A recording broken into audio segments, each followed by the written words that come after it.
Diga, eu quero infinitamente mais do que tenho até agora. Você acredita que Deus é infinito? E você acredita que alguma coisa infinita é que não tem fim? Crê nisso? Então você acredita que Deus não tem fim para ensinar e ministrar o nosso coração? Que não importa o tempo que temos de experiência com Ele, Ele tem mais, Ele tem vinho novo, e Ele precisa de odres novos para colocar o vinho novo. Acredita nisso? Então eu quero fazer uma oração com você. Se você concordar, no final você diga amém. Se você não disser amém, não vai funcionar. Vai ser apenas como um papagaio repetindo. Mas quando você diz amém, você está ligando no mundo espiritual. Você aprendeu isso ontem aqui. Quando concordamos na terra, concordamos no mundo espiritual. E as coisas no mundo espiritual funcionam dentro de leis. Diga comigo assim: Senhor meu Deus e meu Pai, eu creio que a boa obra que o Senhor começou na minha vida ainda não está completada. Eu creio que o Senhor vai terminar. E eu creio que enquanto estou aqui, sou limpa pela palavra. Eu creio também que sou limpa para produzir frutos.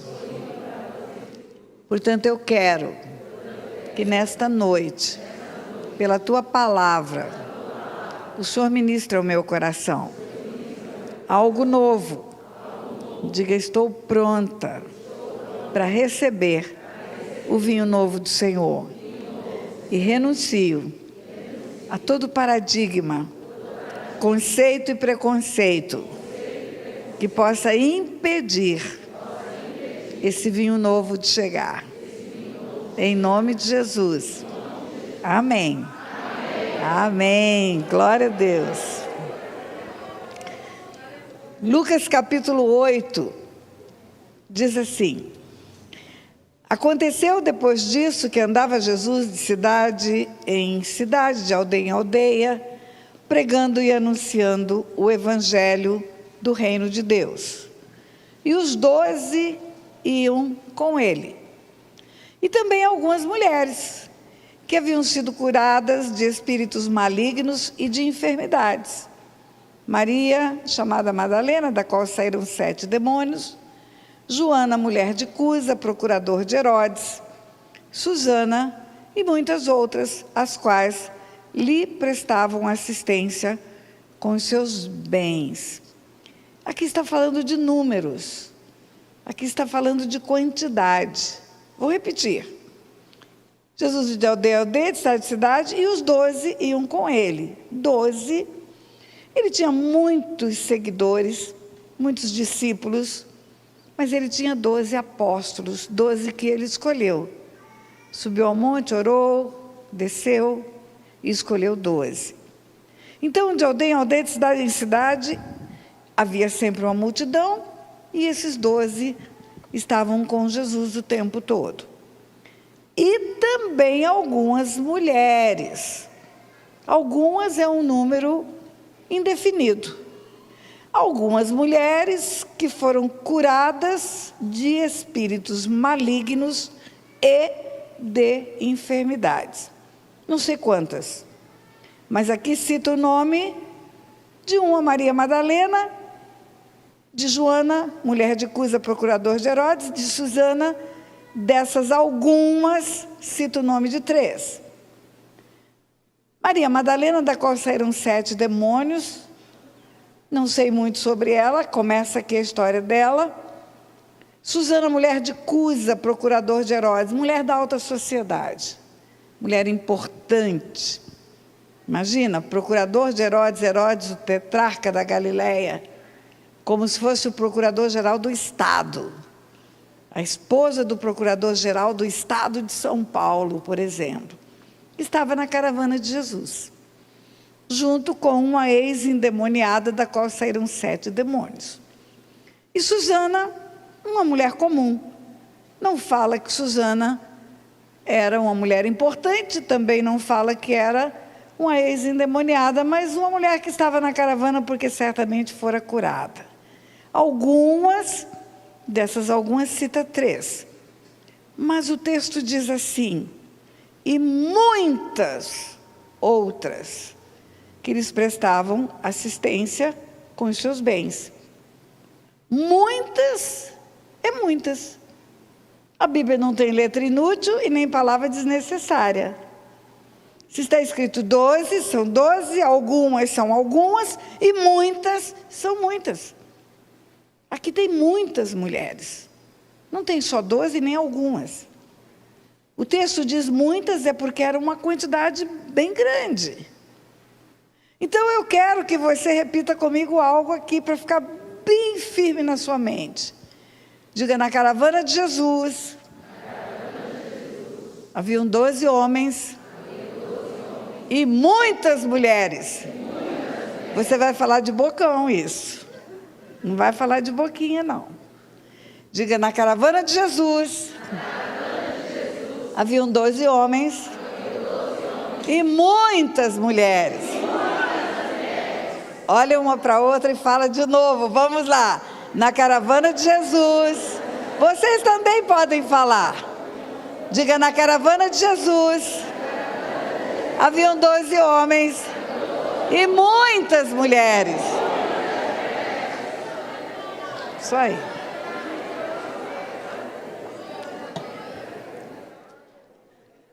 Essas mulheres seguiram Jesus por todo o seu caminhar na terra. Quando você continua lendo o Evangelho de Lucas, quando você vai lá para Lucas 23, você vai ver que elas estiveram com ele até o fim. Quando ele está passando pelo sofrimento, pela cruz, por tudo, elas estavam juntas. Por exemplo, fala da morte de Jesus, Lucas 23, quando Jesus clama em alta voz, no versículo 46. Então Jesus clamou em alta voz: Pai, nas tuas mãos entrego o meu espírito. E dito isto, expirou. Vendo o centurião o que tinha acontecido, deu glória a Deus, dizendo: verdadeiramente esse homem era justo. E todas as multidões reunidas para esse espetáculo, vendo o que havia acontecido, reuniram-se a lamentar, batiam no peito. Entretanto, todos os conhecidos de Jesus e as mulheres que o tinham seguido desde a Galileia permaneceram a contemplar de longe estas coisas.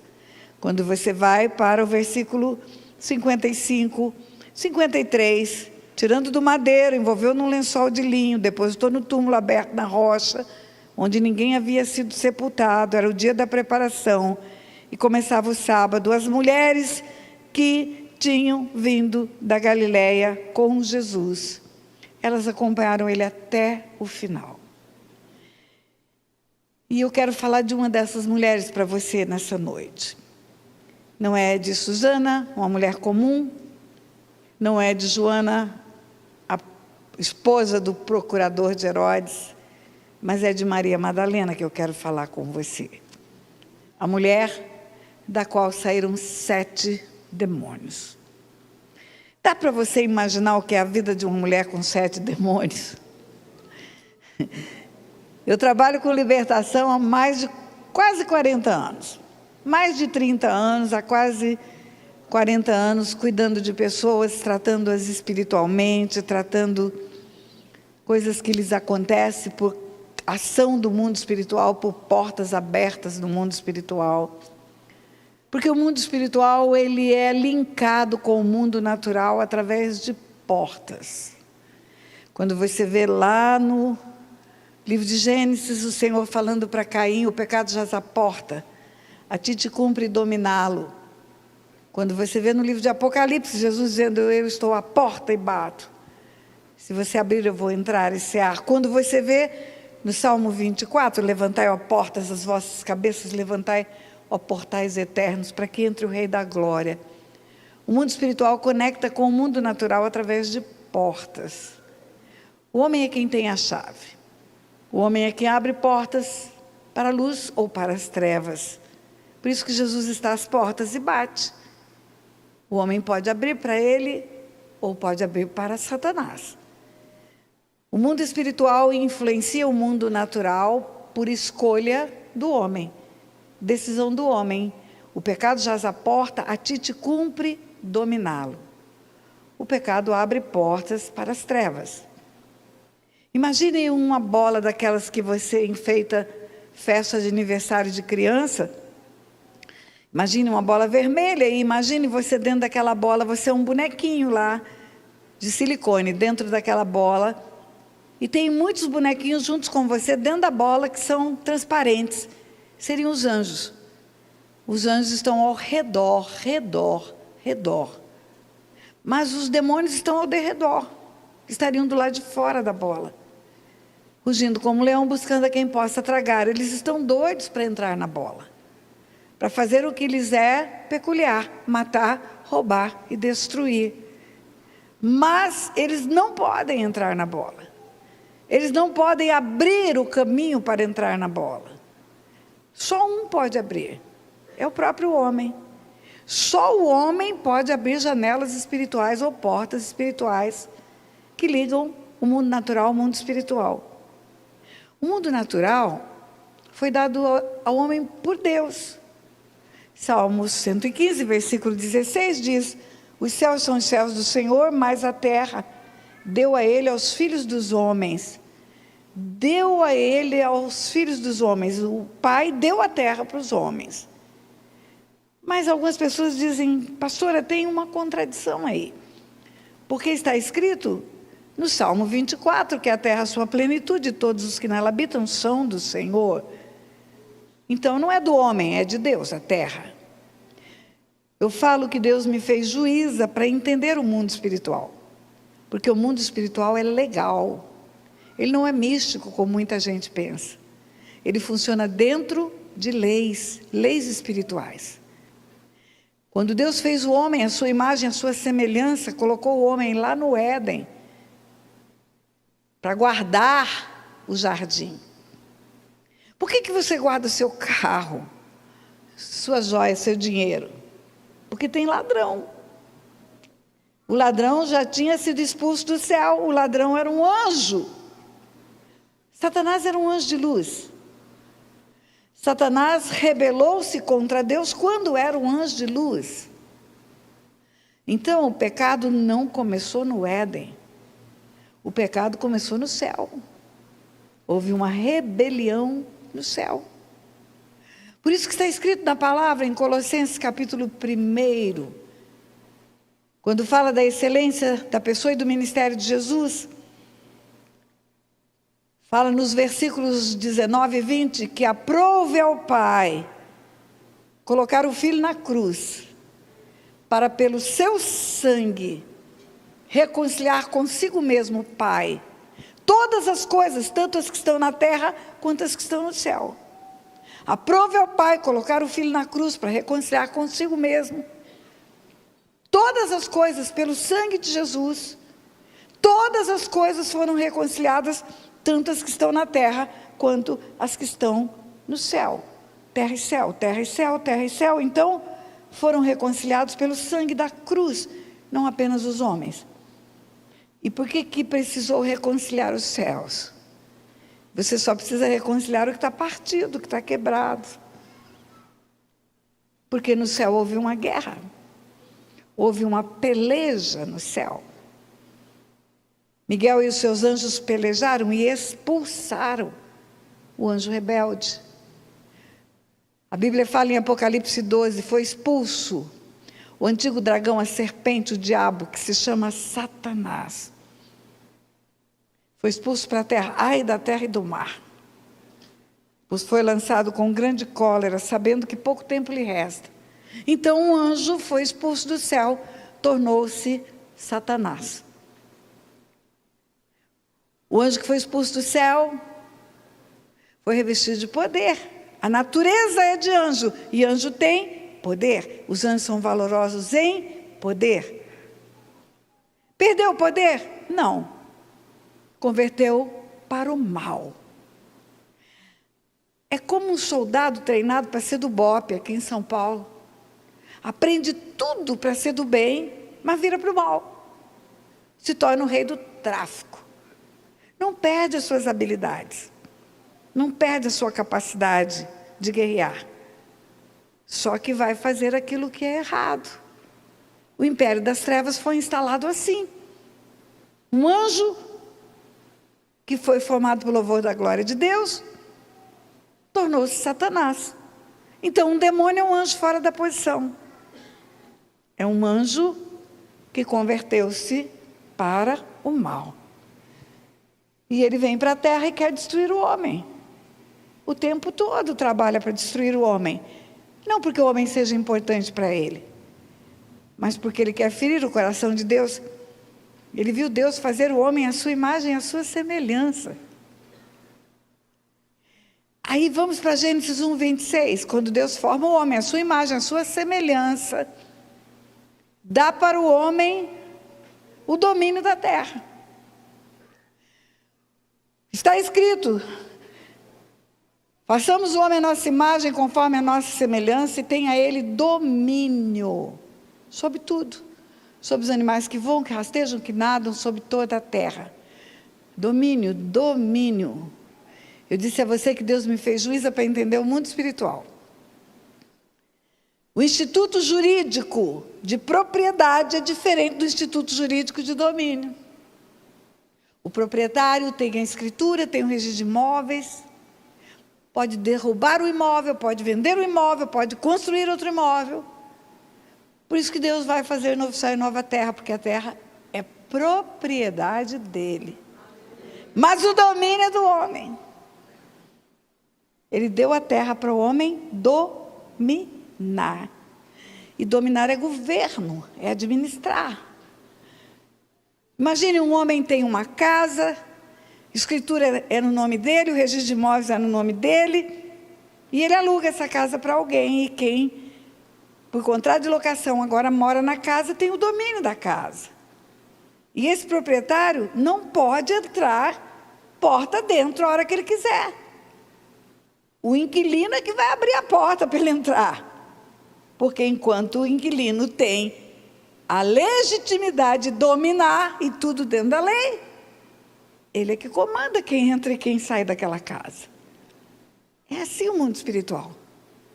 A terra tem o domínio do homem, propriedade de Deus. Mas é o homem que abre portas ou fecha portas para quem vai entrar. É o homem que escolhe. Eu vou pedir a cadeira assim aqui, porque eu acho que eu vou longe hoje. Posso? Amém. Glória a Deus. Coloca esse púlpito assim meio de lado, coloca uma cadeira aqui no meio. O negócio é o seguinte: a minha cabeça tem 30 anos, mas o meu joelho tem 73 e ele está operado. Meu filho brinca comigo, ele fala: mãe, no Mercado Pago tem de tudo, compra um joelho no Mercado Pago. Tá bom aí, meu irmão, pode botar a cadeira mais para cá. Aí eu falo para ele assim: de jeito nenhum, eu sei lá para quem que esse joelho do Mercado Pago ajoelhou. Eu sei para quem que eu ajoelho. Mas voltemos. O domínio é do homem, o homem escolhe quem vai entrar. Por que uma pessoa tem influências espirituais das trevas? Porque ela abriu portas. E abre portas pelo pecado. Lembra daquele texto bíblico que fala: irai-vos, mas não pequeis, não deis lugar ao diabo? Irai-vos, mas não pequeis, não deis lugar ao diabo. Irai-vos, mas não pequeis, não deis lugar ao diabo. Fica brabo, mas não peque, não xingue, não afronte, não brigue. Tenha domínio próprio. Pode ficar brabo. A brabeza é um sentimento, não tem pecado no sentimento. Tem pecado na ação, no pensamento e na ação. Então, quem não tem domínio próprio e vive brigando, e vive brigando, e vive brigando, acaba tendo um demônio próprio, porque dá lugar para o diabo. Maria Madalena tinha 7 demônios. Como deve ser a vida de uma mulher com 7 demônios? Eu posso imaginar, porque nesses anos todos trabalhando com libertação, muitas mulheres que foram mães de santo com 20 demônios, com 27 demônios, já procuraram ajuda. Mas eu vou contar para você a história de uma mulher que tinha um demônio só. O nome dela era Regina. Regina tinha muitos problemas, porque Satanás vem para matar, roubar e destruir. Quando Jesus fala, o ladrão não vem senão somente para matar, roubar e destruir, mas eu vim para que tenham vida e a tenham em abundância, as pessoas pensam que ele está falando da vida eterna. Não, ele está falando da vida aqui e agora. Por que eu afirmo com 100% de certeza? Porque na vida eterna, Satanás vai estar preso num lago de fogo e de enxofre. Não mata, não rouba, não destrói mais nada. Apocalipse 20:10 diz que ele vai estar preso num lago de fogo e de enxofre. Então, não é de vida eterna que Jesus fala. Ele fala da caminhada aqui agora. Ele veio para que tenhamos vida e tenhamos em abundância. O ladrão não vem senão somente para matar, roubar e destruir, mas eu vim para que tenham vida e tenham em abundância. Então vamos lá, se tem sintomas na sua vida de morte, roubo e destruição, não é azar, como você pode estar pensando. Jesus não está falando de sorte nem de azar, ele está falando de luz e trevas. Ele está falando de bem e de mal. Por 2 vezes na palavra ele fala de bem e de mal. Quando ele nos ensina a orar a oração do Pai Nosso, livra-nos do mal. E quando ele ora a oração sacerdotal, em 2 orações dele. Quando ele ora a oração sacerdotal, antes de subir para o Pai, ele fala: Pai, eu não peço que os tire do mundo, mas os livre do mal. Então, o mal é uma realidade espiritual. Está tudo dando errado, está tudo dando errado. Morte, roubo e destruição. Não é azar, é a ação das trevas. Jesus vem para dar vida e vida em abundância, Satanás vem para matar, roubar e destruir. Regina tinha um demônio. Regina, na mocidade dela, foi procurar práticas espirituais de trevas, foi bater tambor na Umbanda, Quimbanda e tudo que é banda do inferno. E o tempo passou, Regina largou as trevas. Não veio para Jesus, largou as trevas porque ela viu que lá fazia maldade. Quando ela viu que lá fazia maldade, ela falou: estou fora. Mas não adianta você sair se você abriu portas, você precisa fechar portas. E o fechamento de portas se dá pelo arrependimento, pela confissão. Arrependimento e confissão. Arrependei-vos e convertei-vos para serem cancelados os vossos pecados. O arrependimento genuíno faz o cancelamento do pecado. O pecado zero, acabou. Arrependimento é diferente de remorso. No remorso, a pessoa está preocupada com as consequências na horizontal. Eu fiz tudo errado, destruí meu casamento, estou envergonhada, minha reputação foi embora. Está preocupado com pessoas. No remorso, no arrependimento, ela está preocupada com o coração de Deus. Pequei contra o Senhor. É como Davi, quando escreve o Salmo 51. Quando ele foi confrontado pelo profeta Natã, porque adulterou e mandou matar. No Salmo 51 ele fala: Senhor, não te afastes de mim, não retires de mim o teu espírito. Tem uma dor no coração de haver ferido o coração de Deus. O arrependimento é eficaz para cancelar o pecado. O salário do pecado é a morte. A morte é a separação de Deus. Quando a Bíblia fala que em Adão todos pecaram e foram destituídos da glória de Deus, o pecado destitui o homem da glória de Deus, tira o DNA de Deus dele. Ele perde o DNA de Deus. Ele morre. Quando a Bíblia fala que existe o dano de uma segunda morte, é que a primeira morte é aquela morte física, que o corpo volta para o pó e o espírito volta para Deus que o deu. Mas tem uma segunda morte, que é a morte eterna. É a separação eterna de Deus. Aquele que está em Cristo não tem o dano da segunda morte. Ele vai ressuscitar para viver eternamente com Deus. Diga glória a Deus. Glória a Deus. E aí uma pessoa abre portas pelo pecado, ela se arrepende, ela tem a vida eterna. Mas o arrependimento é eficaz para tirar da morte eterna. Mas uma pessoa pode ter arrependimento e ficar de boca fechada, nunca trazer para a luz a sua vida. E aí o que acontece? As portas que foram abertas continuam abertas. O inimigo entrou por ela, instalou-se e não sai, enquanto não tem a confissão do pecado. Por isso que está escrito: que encobre as transgressões jamais prospera, mas o que confessa e deixa alcança misericórdia. O que encobre não prospera. Por que não prospera? Porque aquele que veio para matar, roubar e destruir ainda está lá. O que está na jurisdição das trevas, o que está em oculto, ainda dá permissão ao inimigo para matar, roubar e destruir. Mas, pastora, quando está escrito que encobre as transgressões jamais prospera, e o que confessa e deixa alcança misericórdia, mas eu confessei para Deus, Deus não está falando dele. Deus não está falando dele, queridas. A palavra de Deus ensina que o pensamento não chegou à mente, ele já sabe qual é. A palavra não chegou aos lábios, ele já sabe qual é. Nada fica encoberto aos olhos de Deus, nada. Então, o que encobre não é de Deus.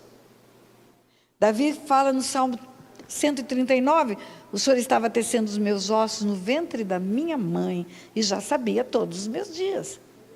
De Deus nada fica encoberto. Vamos imaginar, você está na pornografia na internet e aí faz aquele ato pecaminoso chamado masturbação. Na hora da sua masturbação, sabe o que acontece? Print! Deus já printa você ali. Diga ai, ai, ai. Diga ai, ai, ai.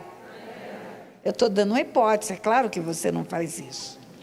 É claro que aqui ninguém faz isso. E lá no livro da vida está a prova do seu pecado, porque Deus já sabe. Então vamos lá, se o mundo espiritual é legal, se funciona dentro de leis, eu vou te falar como juíza. Uma pessoa que é pega em flagrante ao cometer um crime, uma autoridade flagra e lavra o auto de flagrante, ela não precisa confessar mais. O próprio auto de flagrante é suficiente para condená-la. Não precisa ter prova, não precisa ter testemunha, e nem precisa confessar e nem negar. A prova está aqui nos autos do processo, foi flagrada no homicídio, pronto. É suficiente para condenar. O nosso pecado foi flagrado por Deus na hora que cometemos, queridos. No exato momento em que cometemos. Quando fala de confissão, é para desligar do mundo espiritual das trevas. O que encobre jamais prospera, o que confessa e deixa alcança misericórdia. E porque o mundo espiritual é legal, Deus estabeleceu um princípio de lei que quando dois concordam na terra, tem concordância no céu. Quando dois ligam na terra, liga no céu. Quando dois desligam na terra, desliga no céu. Você quer ver? Tem um texto por demais conhecido da igreja. Está em Tiago capítulo 5. Está alguém doente?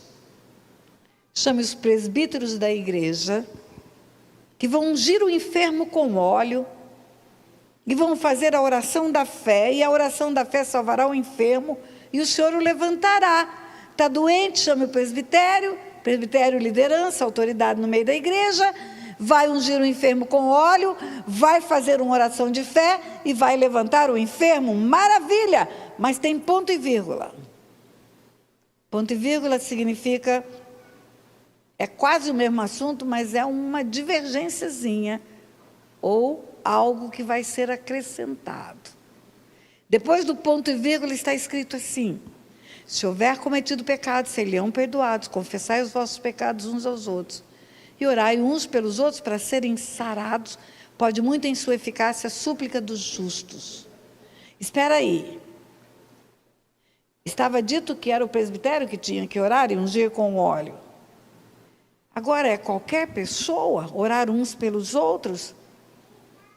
E a eficácia da oração do justo, e quem é o justo? É só o presbitério? Não, justo é todo aquele que é justificado pelo sangue do Cordeiro. Todo aquele que foi justificado pelo sangue derramado na cruz, todo cristão. Então, está falando de hipóteses diferentes de enfermidade. A primeira enfermidade é uma enfermidade física, decorrente da corrupção da carne, decorrente de acidente, decorrente de vírus. Chama o presbitério, ora, unge com óleo, e a oração da fé vai salvar o enfermo, vai curar, está escrito curar. E o Senhor o levantará. Mas, contudo, entretanto, todavia, depois do ponto e vírgula, se a doença for resultante de pecado, se a doença for resultante de ação espiritual, tem que confessar o pecado. E confessar para quem? Uns para os outros. Uns para os outros, porque pode muito em sua eficácia esse ato.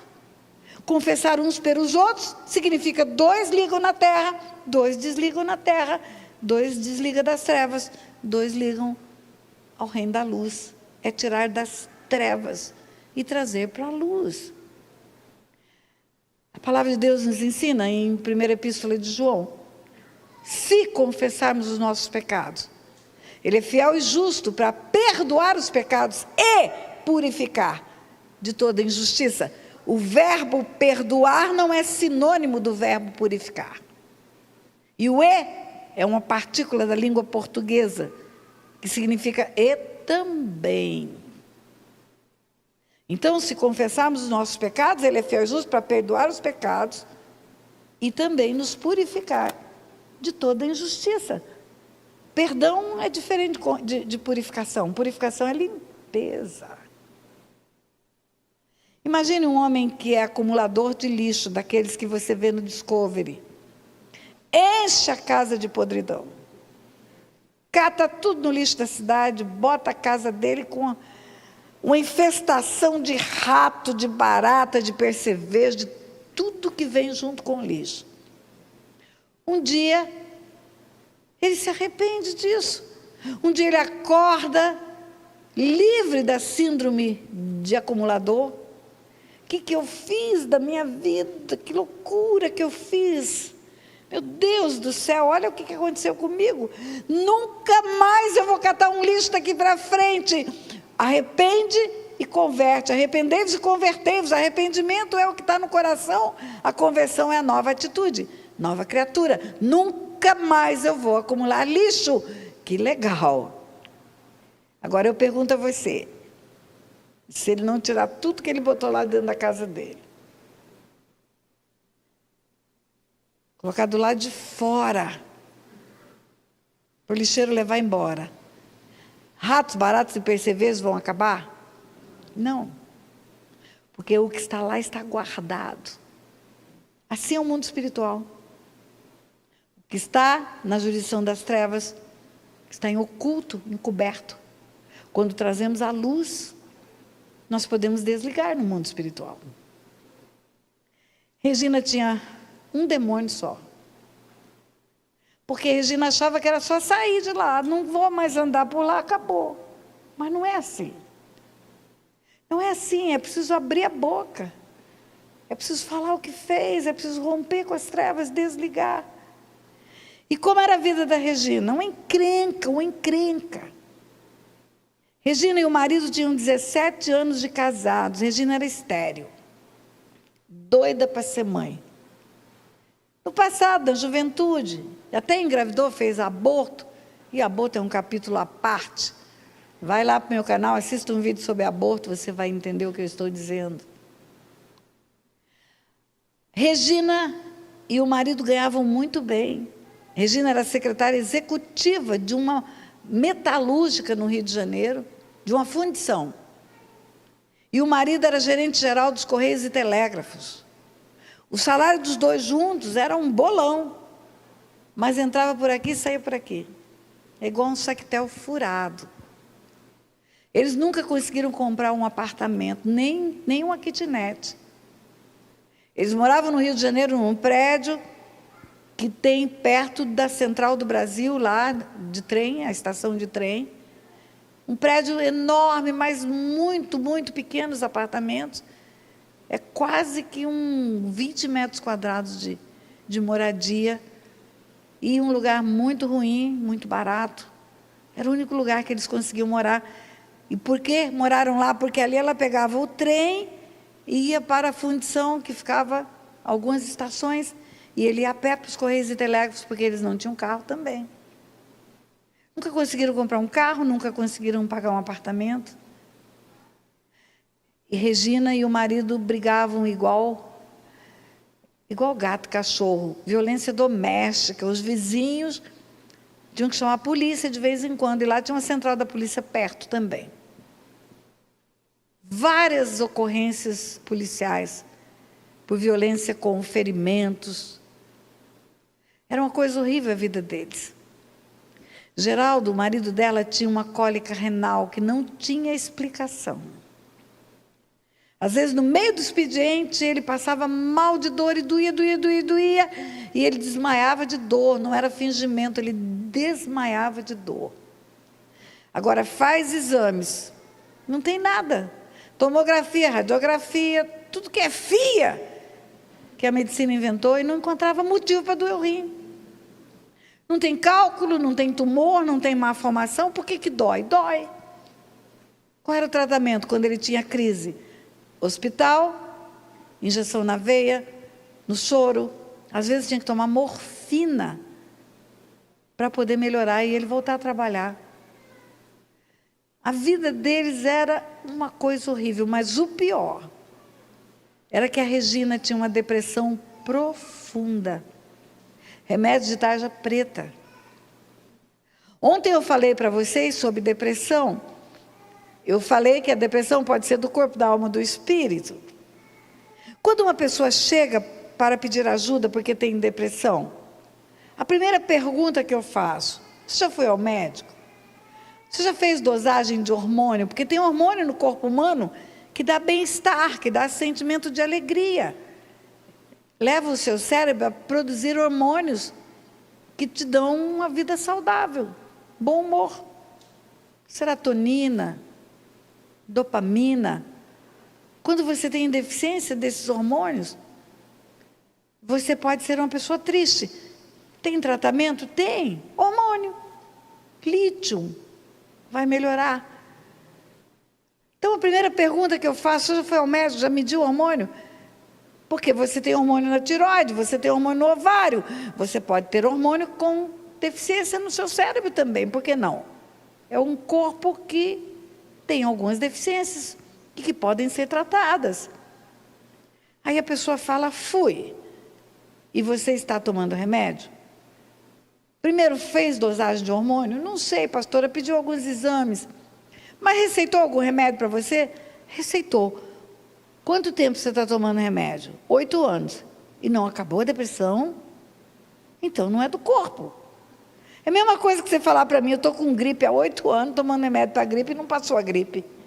Não é gripe. Pode ser alergia, pode ser outra coisa, mas gripe não é. Aí você vai para a segunda parte. Você teve alguma perda, sofrimento, humilhação, tristeza?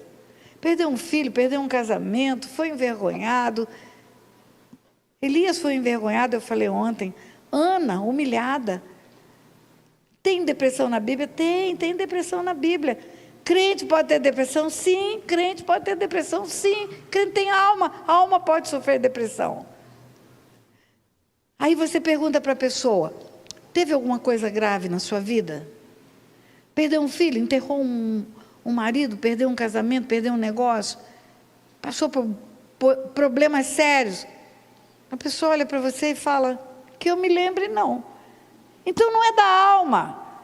Quem vai esquecer que enterrou um filho? Quem vai esquecer que perdeu um casamento? Quem vai esquecer uma dor profunda? Você não esquece. Você pode ser curado, mas na memória você não tem amnésia.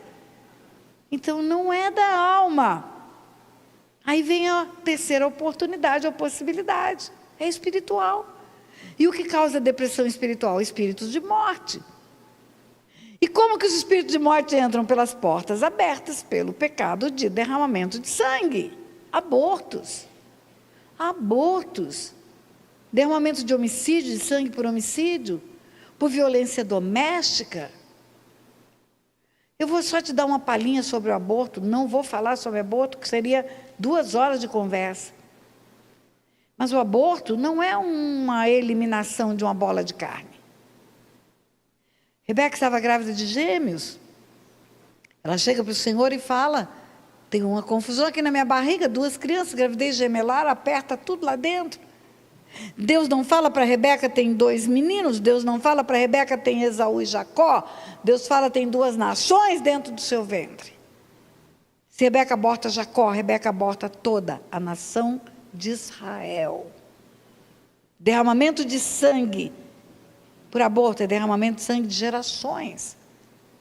A pessoa aborta o filho, o neto, bisneto, tataraneto e todo mundo que viria depois. Todos são abortados. É um sangue derramado de gerações inteiras. E onde tem sangue derramado, tem contato com espíritos de morte. Por que você acha que as pessoas vão para as encruzilhadas fazer oferendas? Mata bode, mata galinha preta, porque o sangue é uma moeda espiritual para as trevas. Compra as coisas de Satanás pagando o preço de sangue. A Bíblia tem tudo, queridos, a Bíblia tem tudo. Na Bíblia tem um versículo que fala de construção civil. Deuteronômio 22:8. Lá está escrito assim: quando edificares uma casa nova, falharás no terraço um parapeito, para que nela não ponhas culpa de sangue, se alguém, de algum modo, cair dela. É construção civil.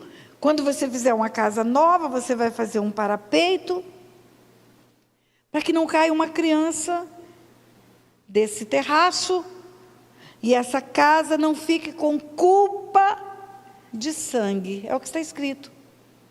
Quando edificares uma casa nova, far-lhe-ás no terraço um parapeito, para que nela não ponhas culpa de sangue, se alguém de algum modo cair dela. Não está escrito mancha de sangue. Mancha você tira com água e sabão. Está escrito culpa. Culpa é um elemento subjetivo, invisível. Uma pessoa pode ter culpa e ninguém saber que ela tem. Está escondida dentro do coração. E eu falo que Deus me fez juíza para entender o mundo espiritual. Crimes culposos são punidos com penas mais brandas do que os crimes dolosos.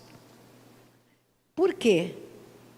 Porque no crime culposo não tem a vontade de ter o resultado. Não tem o ato volitivo, não tem direito que se chama nexo de causalidade. Sabe o que é nexo de causalidade? Os meios para ter o fim. Não teve premeditação, não teve desejo de matar, não fez o parapeito, caiu. Houve culpa, não houve dolo.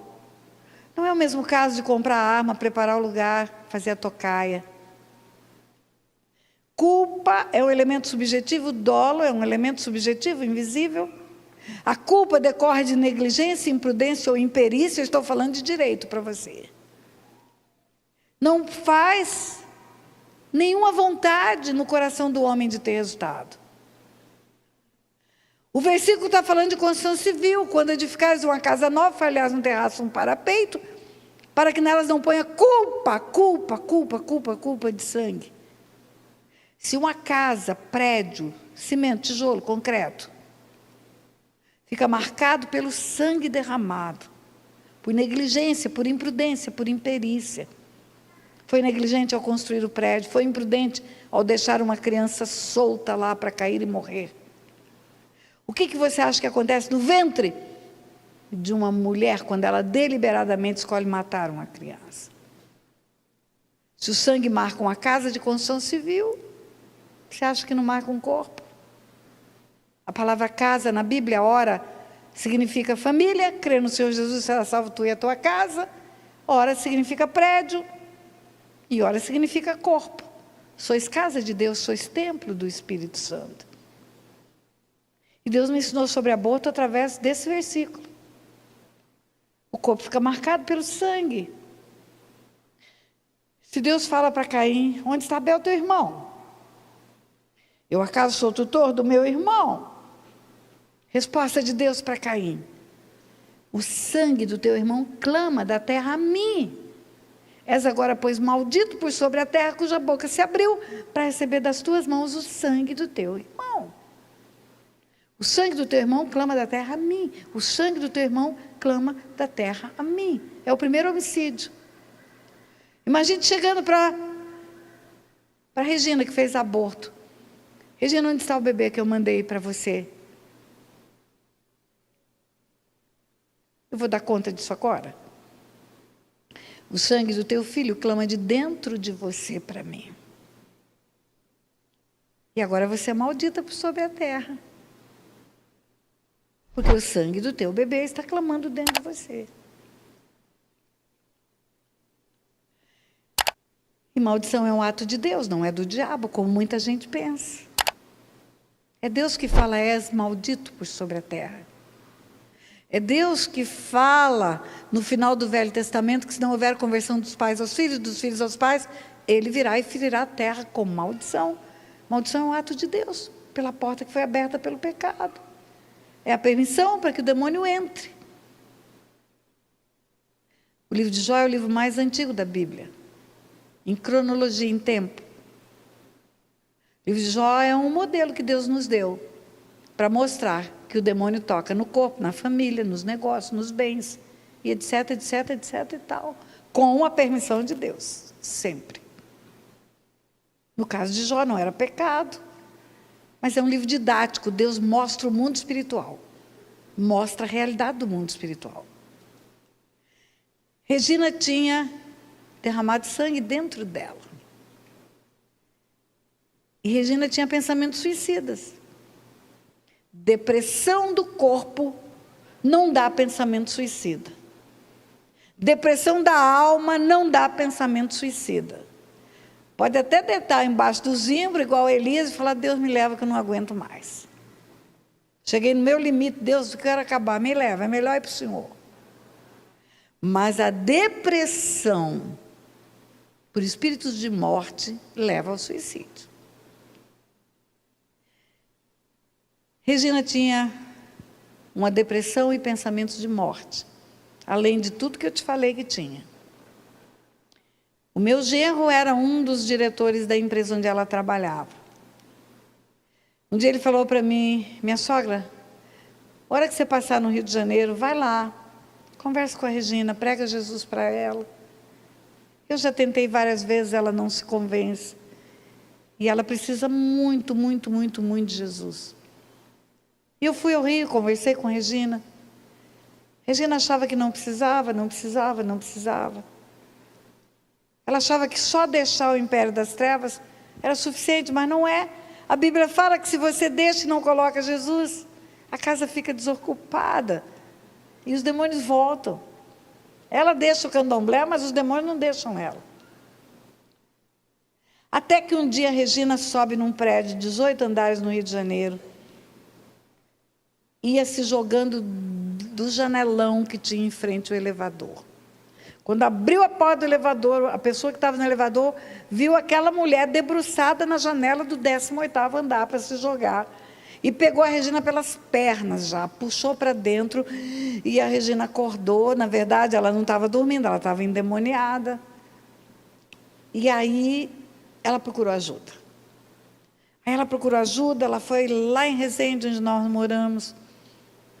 Era um dia de culto, ela ligou, meu genro ligou, naquele tempo não tinha celular, era telefone fixo, que a Regina ia procurar ajuda, que ela se convenceu que precisava de ajuda, porque não sabia como se viu no 18º andar, ia se jogando de lá.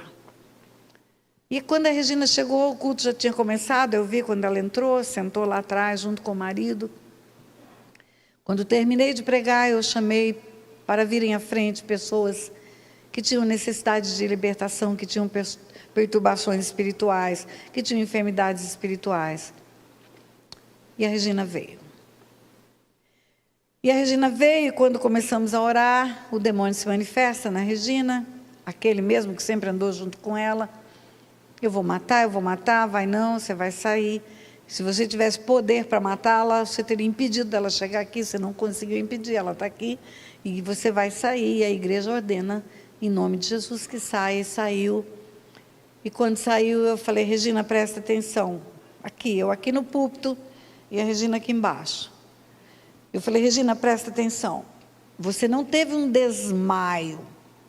Você não teve um problema de ficar sem sentidos. Você esteve possessa de um ser espiritual dentro de você. É o mesmo ser que te levou para o 18º andar e que você pensa que foi uma vertigem que você teve.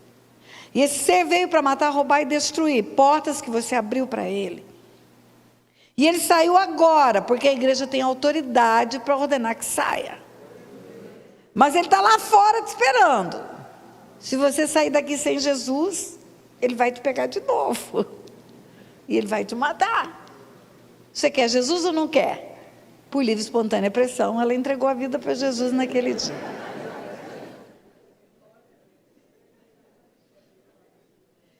Lógico, depois chamamos Regina, fomos conversar, porque isso é só expulsar demônios, isso não é fechar a porta.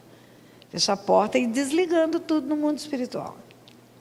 Mas eu contei para você a história da Regina, por quê? Porque eu sabia tudo sobre a Regina. A Regina morava no Rio, em Resende. Encaminhei a Regina para uma igreja, instruí o pastor que não tinha entendimento do mundo espiritual. Como que ele tinha que trabalhar com ela, não era uma ovelha comum, era uma ovelha que tinha que ter um cuidado especial. Porque o demônio não quer desistir daquela pessoa que ele usou tantos anos. E o tempo passou e eu fui acompanhando a distância, até que a Regina estava prontinha para voltar em Resende e dar o testemunho, porque a igreja viu a Regina possessa. E a Regina voltou para dar o testemunho 7 meses depois. E contou para a igreja que, um mês depois, eles conseguiram entrar num financiamento da Caixa, compraram um apartamento. 2 meses depois, eles entraram num consórcio de carro, foram os primeiros a serem sorteados. Regina e Geraldo estavam vivendo em lua de mel, acabou a encrenca que eles viviam, feito inimigos. Regina estava bem de saúde, nunca mais teve depressão. Geraldo nunca mais teve cólica renal. Por que Geraldo tinha cólica renal se o demônio estava na Regina? Porque camisinha segura AIDS, mas não segura demônio. No ato sexual, a transferência de demônio. Diga ai, ai, ai. É. Mas o que era melhor, a Regina não precisava falar. A igreja viu, a Regina estava grávida de 7 meses. Aí pensa você, um demônio só faz um estrago desse. Imagina 7 demônios. Imagine o que era a vida de Maria Madalena com 7 demônios. E lá estava ela na caravana de Jesus. E ela andou com Jesus todo o tempo. Foi com ele até o fim. Depois que Jesus foi sepultado, as mulheres tiveram que voltar para os seus aposentos. Pelos costumes de Israel, sexta-feira começa o descanso, o Shabá. Sexta-feira, quando o sol se põe, não pode mais ficar na rua, principalmente mulheres naquele tempo. Maria Madalena foi para casa. Só domingo, quando nasce o sol, é que termina o descanso. O descanso começa no sábado à tarde, na sexta à tarde, fica todo sábado, e domingo de manhã, quando nasce o sol, é que termina o Shabá. E ela foi obrigada a ir para casa, junto com as outras mulheres. Aí, em João 20, tem a história que eu quero te contar. No primeiro dia da semana, Maria Madalena foi ao sepulcro de madrugada, sendo ainda escuro, e viu que a pedra estava revolvida. Eu disse a você que na Bíblia não tem letra inútil nem palavra desnecessária. Então, se está escrito ainda escuro, madrugada, ainda escuro, o sol nem nasceu. Ela não aguentou esperar o sol nascer. A ansiedade dela durante o final de semana dá para imaginar. E ela viu que a pedra estava revolvida. O sepulcro era um buraco na pedra, quem já foi em Israel sabe disso. Uma pedra é movida, tampa o sepulcro para animais não virem comer o corpo. Então correu e foi ter com Simão Pedro e com outro discípulo a quem Jesus amava. E lhes disse: tiraram do sepulcro o Senhor e não sabemos onde o puseram. O outro que Jesus amava é o próprio João que está contando aqui. João se acha, né? Ele mesmo está falando: Jesus me ama aqui. Ele está certo, você pode falar que Jesus te ama porque ama mesmo. E ela correu e falou: olha, tiraram o Senhor, não sabemos onde o puseram. Por que ela está dizendo que tiraram? Porque ela olhou de fora e o corpo que havia sido depositado numa laje não estava lá. Ela viu que faltava o corpo. Ela não entrou, ela correu e foi avisar a liderança do grupo que seguia Jesus. Saiu, pois, Pedro e o outro discípulo, que é o João mesmo, e foram ao sepulcro. Ambos corriam juntos, mas o discípulo correu mais depressa do que Pedro. Chegou primeiro. João era bem mais novo do que Pedro, chegou na frente. Abaixando-se, viu os lençóis, todavia não entrou. Não viu o corpo, mas viu os lençóis, não entrou. Princípio de autoridade, Pedro é mais velho, João ficou de fora, não entrou. Então, Simão Pedro, seguindo, chegou e entrou no sepulcro e viu os lençóis. Só os lençóis, não viu o corpo. E o lenço que estivera sobre a cabeça de Jesus, e que não estava com os lençóis, mas deixado no lugar à parte. O corpo era todo enrolado, passavam bálsamos, como se fosse uma goma, mas o rosto não era coberto, o rosto era só um lenço sobre o rosto. O corpo era enrolado como uma múmia, todo enrolado, com bálsamos e panos. Olha, aqui tem muita gente nova, tem gente que não sabe o que eu vou contar, mas isso é real. Antigamente, e a minha filha primogênita tem 55 anos, antigamente, sabe como que a gente fazia com as crianças? A gente punha primeiro um umbigueiro. O umbigueiro era uma faixa, uma chincha aqui no umbigo. Porque as nossas avós e as nossas mamães diziam que se não fizesse isso, o umbigo ia ficar saliente. Depois do umbigueiro, a gente punha fralda de pano. Eu punha 2 fraldas de pano. Tinha um alfinete desse tamanho, que punha de um lado e do outro. Eu fazia uma amarração com a fralda, de forma que cabiam 2 alfinetes, um de cada lado, para segurar aquela fralda de pano. Depois, eu punha uma camisinha, que a gente chamava de pagão, aberta para trás, amarradinha no pescoço. Depois eu punha uma camisa para frente, de manga comprida. Depois eu punha aquela criança enrolada num pano que era um cueiro. Enrolava, enrolava, enrolava, enrolava, prendia as pernas da criança. Depois, eu punha uma manta e botava aquela criança de luva, de meia, de touca em cima daquela manta, embrulhava a manta embaixo daqui, embrulhava embaixo de lá, e a criança ficava igualzinho um charuto. Pobre criança. Eu acho que é só eu que fiz isso. Tem mais alguém que fez? Levanta a mão. Ah! Tem muita gente que fez charuto de criança. As múmias eram enroladas assim. As múmias eram enroladas com faixa, porque os gases faziam explodir o corpo. Eram enroladas com muitos panos.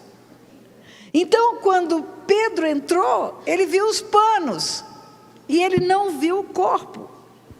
E aqui está escrito que, então, entrou também o outro discípulo, que chegara primeiro ao sepulcro, e viu e creu, pois não tinham ainda compreendido a Escritura, que era necessário ressuscitar ele dentre os mortos.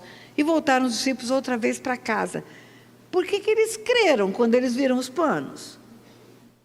Porque do mesmo jeito que a minha filhinha jamais sairia de tudo aquilo de pano que eu enrolava ela, a não ser sobrenaturalmente, o corpo de Jesus saiu sobrenaturalmente daqueles panos. Sem falar no tanto de sangue grudado naqueles panos. O corpo foi dilacerado, foi moído pelas nossas transgressões. Quando eles chegaram lá, eles viram. evidências da ressurreição. Evidências, diga evidências.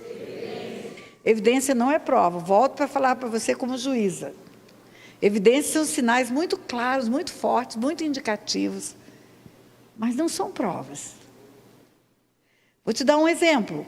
Você vira uma esquina, tem um corpo no chão, sangrando porque entrou um projétil na testa, e você olha e vê um cara correndo com a arma na mão e correndo, você pensa, aquele cara matou esse cara, é uma evidência.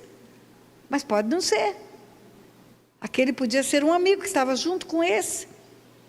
E quando o autor do crime atirou, jogou a arma, saiu em retirada e o amigo correu, pegou a arma, porque a única prova do crime vai trazer uma identificação do portador da arma.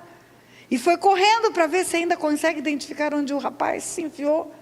Ele não é o autor, ele é um amigo querendo descobrir quem é o autor. Mas há uma evidência de que ele é o autor. Que ele seja o autor. Prova é diferente. Prova você vê o tiro sair, o outro cair por causa do tiro. Você é testemunha ocular do fato, aí é prova. O que Pedro viu e João viu foi uma evidência da ressurreição.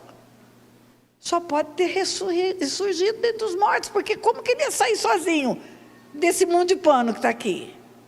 E foram embora felizes da vida com a evidência da ressurreição. Está escrito aqui. Voltaram os discípulos outra vez para casa. Tudo indica que ele restou e vão para casa. Versículo 11. Maria, entretanto, permanecia junto à entrada do túmulo, chorando. Enquanto chorava, baixou-se e olhou para dentro do túmulo. Você sabia que chorando é uma conjugação do verbo que significa ato continuado? Andando. É o ato de andar. Às vezes nós chamamos os nossos filhos para almoçar. Vem comer, o almoço está na mesa. Ele fala, estou indo. Mas não tirou o bumbum da cadeira. Menino, vem almoçar, estou indo. Está nada. Indo é um pé atrás do outro. Aqui está escrito que ela estava chorando. Ela está continuamente chorando. Ela está chorando desde quando? Desde sexta-feira. Já aconteceu tudo isso na manhã de domingo e ela continuou chorando. Enquanto chorava, baixou-se e olhou para dentro do túmulo. E viu 2 anjos vestidos de branco sentados onde o corpo de Jesus fora posto. Um à cabeceira e outro aos pés. Então eles lhe perguntaram, mulher, por que choras? E ela lhes respondeu, porque levaram meu Senhor, não sei onde o puseram. Espera aí. Pedro e João entraram lá. Eles viram os anjos? Não. Eles viram evidências da ressurreição, se deram por satisfeitos, foram para casa. Maria não se deu por satisfeita com a evidência da ressurreição. Maria queria ver Jesus. Maria queria mais. Eu acho que o Pai Todo-Poderoso falou para os anjos, essa mulher quer mais um pouquinho, aparece para ela. Pode aparecer para ela, conversa com ela aí. O que você faria se 2 anjos falassem com você? Eu acho que eu cairia de costas. Maria não deu nem bola para os anjos. A resposta dela quase que foi, não quero saber de vocês, eu quero saber onde está Jesus. Presta atenção. Então, eles lhe perguntaram, mulher, por que choras? Porque levaram meu Senhor, eu não sei onde o puseram, eu quero saber onde ele está. Tendo dito isto, voltou-se para trás e viu Jesus em pé, mas não reconheceu que era Jesus. Como não reconheceu? Se ela andou com ele todo o percurso, até a crucificação. É simples você explicar por que não reconheceu. Primeiro porque ela está chorando há 3 dias. Depois que você chora 3 dias, tudo vira nuvem assim na sua frente. Eu não sei se tem alguém que já chorou 3 dias, mas eu já chorei, eu perdi um filho. Depois de 3 dias você não vê mais nada. Está empapuçada. Segundo, porque a última imagem que ela teve de Jesus foi ele arrebentado, sangrando. todo moído pelas nossas transgressões, agora ela está vendo ele inteirinho. Tendo dito isto, voltou-se para trás e viu Jesus em pé, não reconheceu que era Jesus e perguntou-lhe Jesus: mulher, por que choras? Ela continua chorando. A quem procuras? E ela, supondo ser ele o jardineiro, respondeu: Senhor, se tu o tiraste, diz-me onde puseste e eu o levarei. Ela pensou que era o jardineiro. E disse-lhe Jesus: Maria. E ela, voltando-se, lhe disse em hebraico: Rabone, que quer dizer mestre. Recomendou-lhe Jesus: não me detenhas, porque ainda não subi para meu Pai. Mas vai ter com os meus irmãos e diz-lhes: subo para meu Pai, vosso Pai, para meu Deus, vosso Deus. Então saiu Maria Madalena, anunciando aos discípulos: viu o Senhor, e contava que ele lhe dissera essas coisas. Espera aí, vamos lá, entra comigo na cena. Maria viu 2 anjos, não ficou impressionada com anjos. Eu quero saber onde ele está. E nessa hora, ele aparece para ela. Sabe o que eu acho que aconteceu? Eu acho que o pai falou para ele: olha, meu filho, não adiantou anjo não, você vai ter que aparecer para ela. Anjo é pouco para Maria Madalena. Pedro e João não viram anjos e não viram Jesus ressuscitado. Madalena viu. Agora presta atenção. Ele disse para ela o quê? Não me detenhas, porque eu ainda não subi para o meu Pai. Mas você vai e fala para os meus irmãos que você já me viu. Vamos lá. Eu ainda não subi. Ele não está falando da ascensão que vai acontecer 40 dias depois. Ele está falando de subir com o seu sangue, que compra povos de todas as raças, tribos e nações, e entrar diante de Deus, como está escrito na carta aos Hebreus, com um sacrifício perfeito e acabado, como o Cordeiro de Deus apresentando o seu próprio sangue diante do Pai, o sangue remidor da humanidade, o sangue que reconcilia céus e terra com Deus, o sangue que tem poder de restaurar tudo. Sabe o que eu estou querendo dizer para você? Que antes dele fazer isto, ele apareceu para Maria Madalena.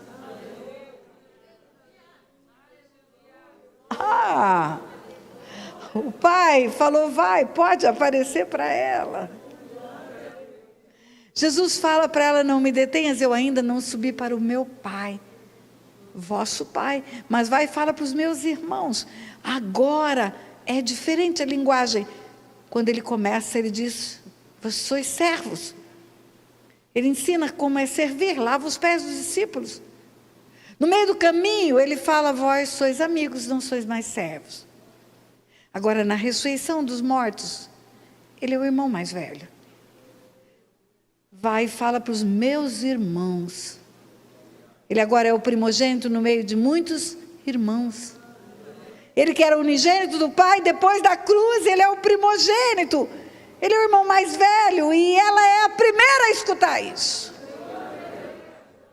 Ela é a primeira a escutar. Vai e fala para os meus irmãos. E ela vai e anuncia a ressurreição. Escuta o que eu vou dizer para você. Tem muitas coisas que aprendemos nesse texto. A primeira delas é que não importa a encrenca que foi a nossa vida. Não importa o que o diabo aprontou com a gente. Não importa o tamanho do pecado praticado, porque eu imagino uma mulher que tinha 7 demônios, quanta encrenca essa mulher tinha. Essa mulher devia ser prostituta, linguaruda, briguenta, faladeira, tudo de ruim. Tudo de ruim. Quando Jesus fala Maria, e ela reconhece pela voz que é ele. Eu fico imaginando quantas vezes ele teve que falar o nome dessa mulher ao longo dos 3 anos. Uma mulher que tem 7 demônios não ri da gargalhada. Jesus disse falar Maria, Maria, Maria. Menos Maria. Uma mulher que tem 7 demônios não senta com compostura, arreganha as pernas. Certamente Jesus olhava e falava Maria, Maria, ó, Maria, Maria. Certamente era uma mulher que queria brigar com todo mundo. Eu dou um boi para não entrar numa briga, mas dou uma boiada para não sair faca na bota. Jesus de certo falava, Maria, menos, Maria, menos. Porque a hora que ele fala Maria, ela sabe que é ele.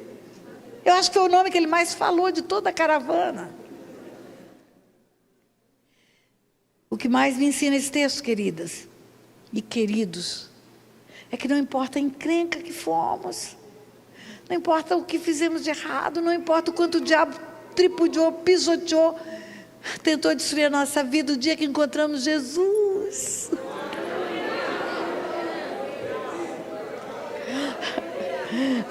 Sabe o que eu falo? Eu falo que uma pessoa é maior do que o seu erro. O seu erro é circunstancial, é passageiro, é temporário. Uma pessoa, um ser formado à imagem e semelhança de Deus, tem um valor tão grande, tão grande, tão grande, que o filho dele morreu na cruz por essa pessoa. A outra coisa que me fala nesse texto é que nem sempre aqueles que são os mais letrados, os mais preparados teologicamente, é que vão ser os emissários que vão anunciar as coisas que Jesus quer. Maria Madalena, uma mulher simples, vai e anuncia. Vai e anuncia. Vai e anuncia. Vai e anuncia. Outra coisa, é à medida que nós buscamos que venha a resposta do Pai. É à medida do que queremos que Ele responde para nós. Buscai-me e me achareis, se me buscardes de todo o vosso coração.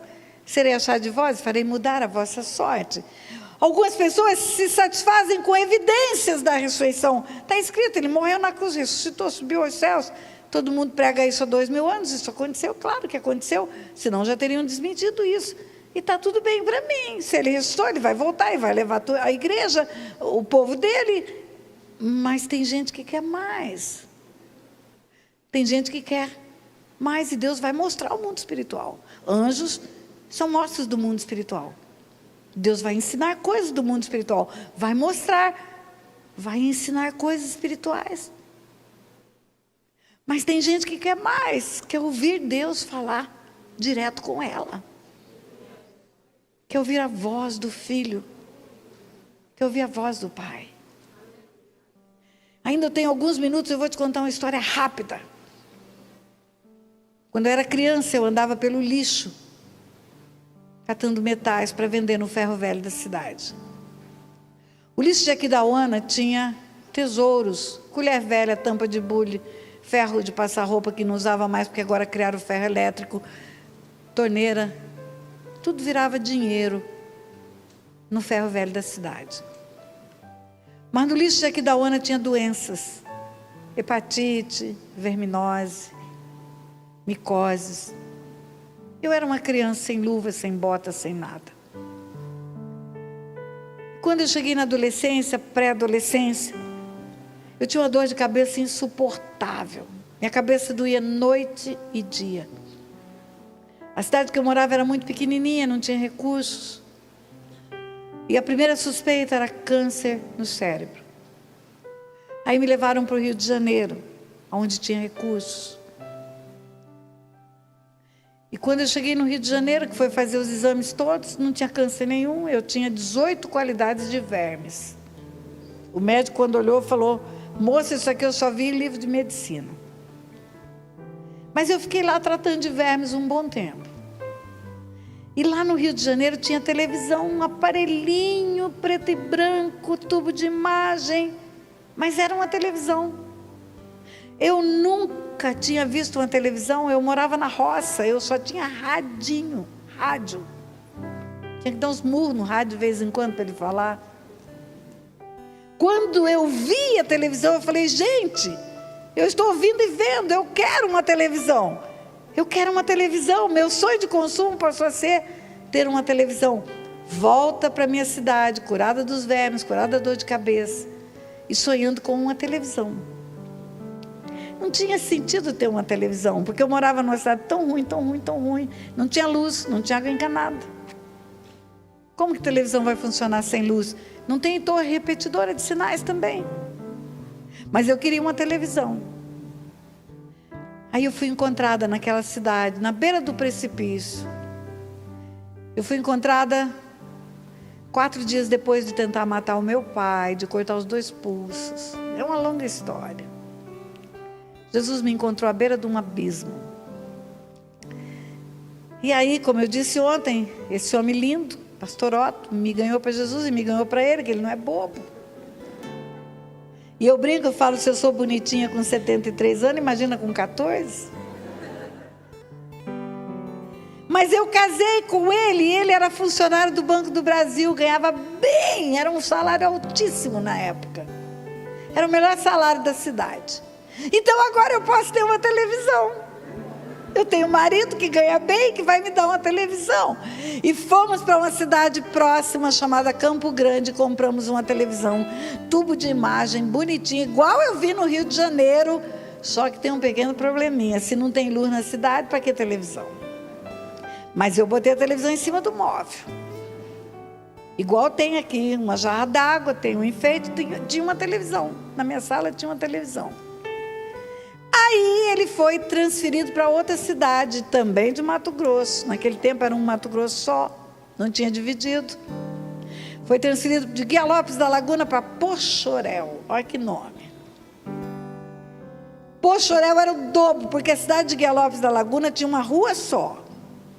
Uma rua que era a mesma rua da rodovia, que subia a poeira quando o caminhão passava. Quando a poeira descia, vinha outro caminhão e a poeira subia de novo.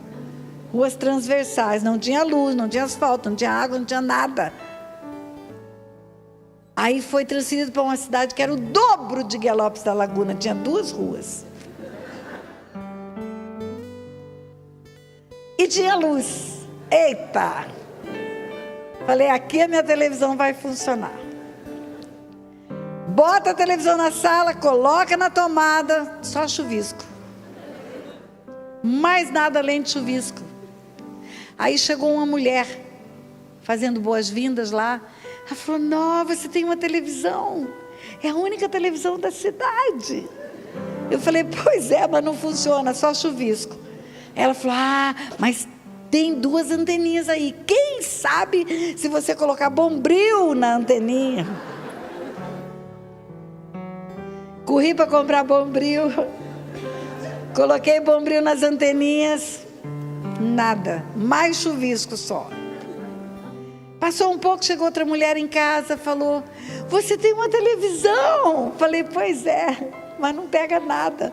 Ela falou, mas claro, bombril não vai pegar nada, porque a torre transmissora lá de Cuiabá está a 300 quilômetros, você tem que botar um ferro, um cano em cima de sua casa, na ponta do cano você tem que colocar uma antena de alumínio, igual um espinho de peixe, aí vem um fio de lá, entra atrás da sua televisão, e eu fiz. Muito tarde da noite, apareciam umas sombras só assim. Aí chega outra mulher tudo de lindo nesse mundo, né? Chega outra mulher e fala assim, você tem uma televisão? Pois é, mas não pega nada, só umas sombras. Claro, a torre transmissora está lá em Cuiabá, você tem que ter uma parabólica. Você sabe o que é uma parabólica? É como um guarda-chuva assim aberto para o céu. Aí ele vai captar os sinais que vêm via satélite e você vai conseguir ver. Resumindo a história, porque já está quase na hora que eu me comprometi de encerrar. Hoje nós temos uma televisão digital enorme no quarto. Temos a assinatura da Sky. Podemos assistir canais do mundo inteiro, até do Japão. E sabe o que eu estou querendo dizer para você? Os sinais sempre são transmitidos. O que muda é a antena de recepção. Se você não entendeu, eu quero dizer que Deus sempre quer mostrar mais.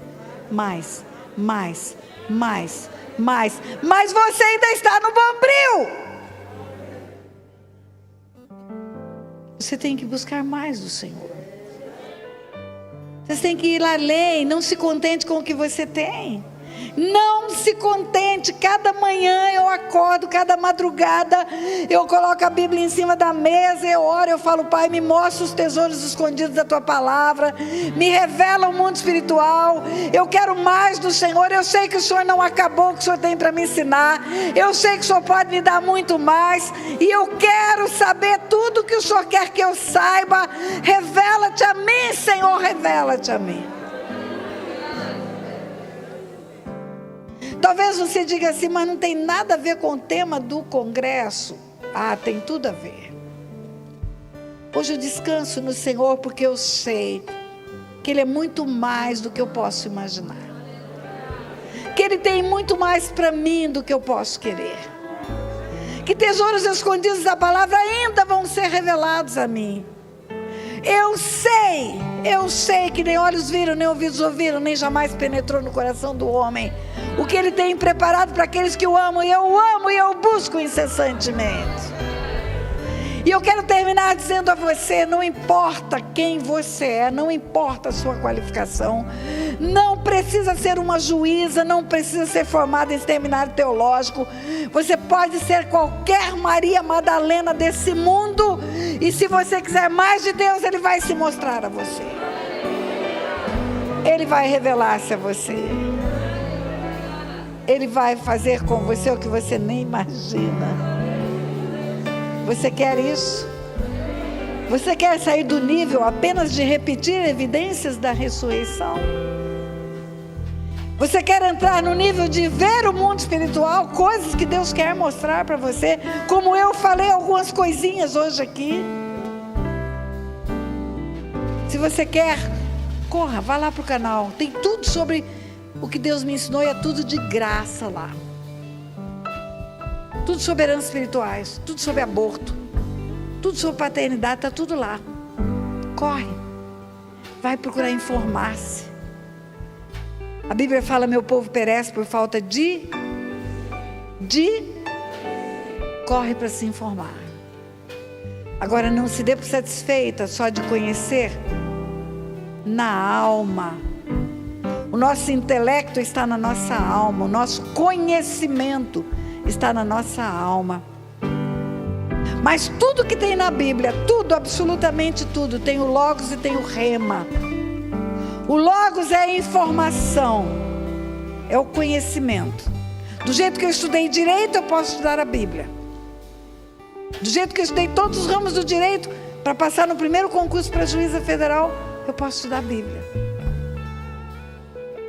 Mas eu não quero Logos, eu quero o Rema. Eu quero a revelação das coisas espirituais. Eu quero ouvir a voz de Deus. Eu quero que Ele fale comigo. Eu sei que Ele tem muito mais do que Ele já falou. E eu quero mais. E eu quero mais. Se você quer mais de Deus, se você acha que bater no peito e falar: eu tenho 50 anos de vida cristã é pouco, e eu falo isso. Eu tenho 50 anos de vida cristã, mas é pouco perto do que Deus pode fazer por mim. Eu tenho experiências profundas com Deus, mas eu sei que Ele pode fazer mais. Se você perguntar para mim, você quer ir até onde Ele quiser me levar. Às vezes eu brinco, eu falo: o meu ideal de viver espiritualmente, viver no Espírito, é Eliseu. Eliseu ouvia o que se falava no aposento do rei da Síria. Eliseu via o mundo espiritual. Falou para Deus: mostra para Geazi o que eu estou vendo. Maior é o número dos que estão conosco, os anjos, do que os que estão contra mim. Eliseu orava e morto ressuscitava. Eu quero chegar nesse ponto. Eu quero mais. Eu quero muito mais. Não vou me dar por satisfeita só com o que eu tenho, porque eu sei que Deus tem mais. Você quer mais? Você pode ficar de congresso em congresso. Vai ser maravilhoso. Você está salva, tudodebom.com. Mas você pode ser um instrumento poderoso nessa geração. Você quer isso? Quem quer? Só quem quer. Fica em pé.